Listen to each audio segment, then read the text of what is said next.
이범호 신인 감독이 어제 부임했습니다. 풀어야 될 숙제가 한둘이 아니죠. 팀 전력도 다시 파악해야 하고 코칭 스태프는 물론 팀 프런트와 소통 라인도 만들어야 해요. 그리고 캠프와 연습 경기 그리고 시범 경기 치르면서 주전 라인업 결정과 투수 보직 확정 등 결정해야 할 것이 많아요. 스트레스 때문에 살이 쪽쪽 빠지던가 아니면 먹어서 풀거나 마셔서 풀면 동글동글해지거나 둘 중 하나인데 뭐가 더 좋은 건지는 잘 모르겠습니다. 라인업 결정은 아직 방학 기간이니까 차차 풀면 된다지만 제일 곤혹스러운 하루빨리 제출에 대한 숙제가 하나 있죠. 오늘은 그거에 대해서 이야기를 좀 해보려 합니다. 본론 들어가기 전에 구독, 좋아요 부탁드립니다. 이범호 감독 체제에 대해서 제일 애매해진 사람 진가병 수석이에요. 와, 나는 진짜 이런 상황이면 너무 힘들 것 같아. 수석 코치는 바로 감독 아래 있는 사람이고 어제까지 진가병 수석이 감독 대행이었어요. 이범호 감독은 그 밑에서 타격 파트만 관장하던 타격 코치였고, 그런데 자고 일어나니까 나보고 감독하래. 실제로 어제 커뮤니티에서 제일 많이 나온 말이 뭐예요? 갑드 나가라, 그냥 눌려앉아 있으면 별도 없는 놈이다, 어떻게 동생 밑에서 명령 듣고 있냐. 근데 막상 이런 일이 닥치면 진가병 수석보다 이범호 감독이 더 곤혹스러워요. 불편해. 나보다 나이도 7살이나 더 많고 어제까지 수석 코치로 모시던 분을 이제 내 수족처럼 부려야 되는 거야. 그것도 내 최측근으로서. 일반적인 상황이면 진가병 수석도 사임했겠죠. 보통 수석 코치는 차기 감독 자리를 노리는 사람들인데 자기를 제끼고 그 아래 타격 코치를 감독시켰다는 건 나는 적어도 이 기아 타이거즈 구단에서 감독감이라고 생각 안 한다, 이런 뜻이거든. 그럼 갑드는 기아에 남아있을 이유가 없지. 그리고 어찌됐든 이분은 삼성 출신인데 김종국 전 감독이 부임하면서 기아로 왔잖아요. 김종국과 함께 비위에 연루된 건 아니지만 보통 이럴 때는 연대 책임을 지는 게 일반적이야. 괜히 남아있어봐야 욕만 먹고 본인도 껄끄러워. 그런데 지금은 마음대로 그만두지도 못한다. 그래서 지금은 엄청 마음이 힘들 것이다. 왜? 막말로 배터리 코치였다. 그럼 그냥 쪽팔려서 그만둘 수 있어. 근데 지금 10개 팀이 전부 코치 구성이 끝내서 스프링 캠프 중인데 여기서 어떻게 수석 코치를 모셔와. 일반 코치랑 수석 코치는 급이 달라요.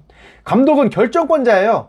적어도 경기 내 모든 변수에 대한 대응은 감독이 내린다. 그리고 그에 대한 책임도 모두 감독이 진다. 그래서 머리가 아파. 왜 드라마 보면 재벌 그룹 회장님들 회사 잘 안 가잖아. 그냥 커다란 집 서재에 막 으리으리한 책상에 혼자 앉아서 고독 씹으며 옆에는 항상 고급 위스키에 크리스탈 잔 준비돼 있고, 뭐 결제 받을 거 있으면 상무이사 이런 사람들이 직접 회장님 때까지 와서 막 인사드리고 결제 받고. 왜 그러겠어요? 굵직굵직한 그룹 내 중대 사안을 결정해야 하니까 잔잔바리 문제로부터는 이런 분들이 한 발 물러서 있어야 하는 거야. 굳이 결정할 필요도 없는 사소한 것일지라도 일단 사람 눈과 귀에 들어온다. 그러면 자꾸 신경 쓰게 돼. 그럼 정작 중요한 결정을 내릴 때 판단력이 흐려진다. 사람 에너지라는 건 한정적인데 이 힘을 쓸데없는 일에 쓰는 걸 막아야 해. 그게 수석 코치의 임무예요. 그래서 수석 코치가 엄청 중요한 사람이야. 반대로 수석 코치는 구단 내부에서 일어나는 모든 정보를 관장하고 감독이 알아야 하는 것과 몰라도 되는 걸 1차로 필터링하는 존재다. 정수기 필터 같은 존재지 삼투압 성능이 허블나게 중요해. 프론트는 물론 선수단과의 소통도 대부분 수석 코치가 하고 그 중에 감독에게 보고해야 하는 것은 수석 코치가 따로 정리해 감독과 상의해 결정하죠. 그래서 진가병 수석은 내년은 몰라도 올해는 나가지 않을 거예요. 지금 그 자리를 대신할 사람이 없어. 외부 인사를 들인다? 못 구해. 감히 한다고 할 사람도 없고. 식생활 오래 해보신 분들은 제 말 이해하실 거예요. 저런 자리의 사람을 보통 뭐 폄훼할 때 누구누구 따까리라고 이렇게 함부로 말하는데, 아니 이겹 닭가리! 따까리는 아무나 합니까? 저 자리는 눈치 코치 없고 기본적인 조직과 인간에 대한 이해가 없으면 절대 못해. 모든 사람에게 열려 있어야 하고 또 조직 내 흐르는 분위기에 누구보다 예민해야 된다. 최종 결정권자는 아무래도 혼자 있는 시간이 많다 보니까 잘못하면 조직에서 겉돌게 돼요. 아무리 어제까지 막 선수로 코치로 친구처럼 가까운 사이였다 해도 맡은 역할이 달라지면, 특히 감독은 선수의 생살 여탈권을 쥐고 있잖아. 막말로 이범호 최용우가 나이 2살밖에 차이 안 나고 서로 친해요. 근데 시즌 들어가니까 최용우가 진짜 작년 부상 후유증 막 심하게 와서 타격이 꺾였어. 1할 초반쳐. 이러면 이범호는 괴롭지. 코치였다면 스윙 자세 좀 바꿔보자 뭐 이렇게 권유하고 말겠지만 이제 감독이잖아. 이제 형우 너 2군 가, 이런 결정도 슬쩍 내려야 해. 현종이가 4월 내내 ABS 시스템에 적응 못하고 막 볼넷 남발하고 안 좋아. 그럴 때 현종이 2군 다녀와, 이런 결정도 할 수 있어야 돼. 그러면 팀 분위기 싸해지거든요. 아니 같이 한솥밥 먹던 사이에 저럴 수 있나? 근데 감독은 이게 숙명이다. 이런 악역을 맡다 보면 리더가 조직에서 점점 고립되고 겉돌 수 있어요. 이럴 때 분위기 잡고 선수단의 감독 입장을 대변해야 하는 게 수석 코치의 역할이에요. 듣기로는 이런 역할을 잘했던 게 2009년 김종모 수석이고 2017년 조계현 수석도 이 능력을 인정받아서 그 다음에 단장직까지 했다고 해요. 개인적인 진가병이란 인물에 대한 호불호는 뭐 불호 쪽이 가까워요. 좋게 볼 구석이 많지는 않은 게 사실이다.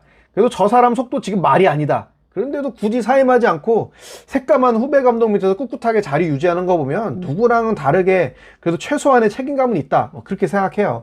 오늘 또 심재학 단장이 호주로 날아간다는데 어우 바빠 이 양반. 진짜 역대 단장 중에 이렇게 하드코어 모드에서 단장직 한 사람이 있나 싶어. 비행기 마일리지로 벌써 막 제주도는 프리패스 가능할 것 같은데, 아무튼 오늘 호주 들어가면 이범호 감독이랑 공석인 타격 코치 인선, 그리고 진가병 수석과의 소통 라인 정리, 이런 이야기를 쭉 할 것 같습니다. 지금 코치진 중에서 곽정철, 투코 빼면 전부 범호 감독보다 나이가 많죠. 그래도 뭐 조직에서는 계급장이 중요해요. 이게 배알 꼴리면 나가야지. 근데 이런 리스크는 이미 구단 내에서 이범호란 인물에 대한 신뢰가 있으니까 인선을 한 거라 그렇게 생각해요. 구단 장악력이라고 하죠. 현재 스태프가 감독 이범호의 권위를 인정할 것이다, 이런 확신이 없는 상태로 이런 결정 내린다. 그건 뭐 구단이 아무 생각이 없는 거지. 진짜 시즌 샷다가 아니라 캠페인 샷다를 내려야 하는 거예요. 기만 나도 못 봐, 그럴 때는. 지금 야구 커뮤니티 내 타이거즈 팬들 민심이 신인 감독 이범호에 대해 썩 우호적이진 않은 것 같아요. 특히 저처럼 이종범 시대를 봤던 이 3040 세대 사이에서는 또 구단이 우리 종범성을 물먹였다, 뭐 이런 배신감에 치를 떠는 분들도 많은 것 같은데, 난 사실 뭐 어느 정도 예측은 했어요. 그리고 지금 이런 상황에서 이종범 카드는 왁구가 안 나와요. 예의도 아니라고 생각하고, 아무튼 이번 타이밍에 기아 감독 이종범은 맞지 않는 인사였다라고 생각하는데, 그 이유는 다음 영상 때 한번 정리해서 올려보겠습니다. 오늘 준비한 영상 여기까지입니다. 구독과 좋아요 부탁드리고요. 댓글로 소통해주시면 또 피드백 드리도록 하겠습니다. 다음 영상도 잘 준비해서 돌아오겠습니다. 놀고 싶다 했습니다. 감사합니다.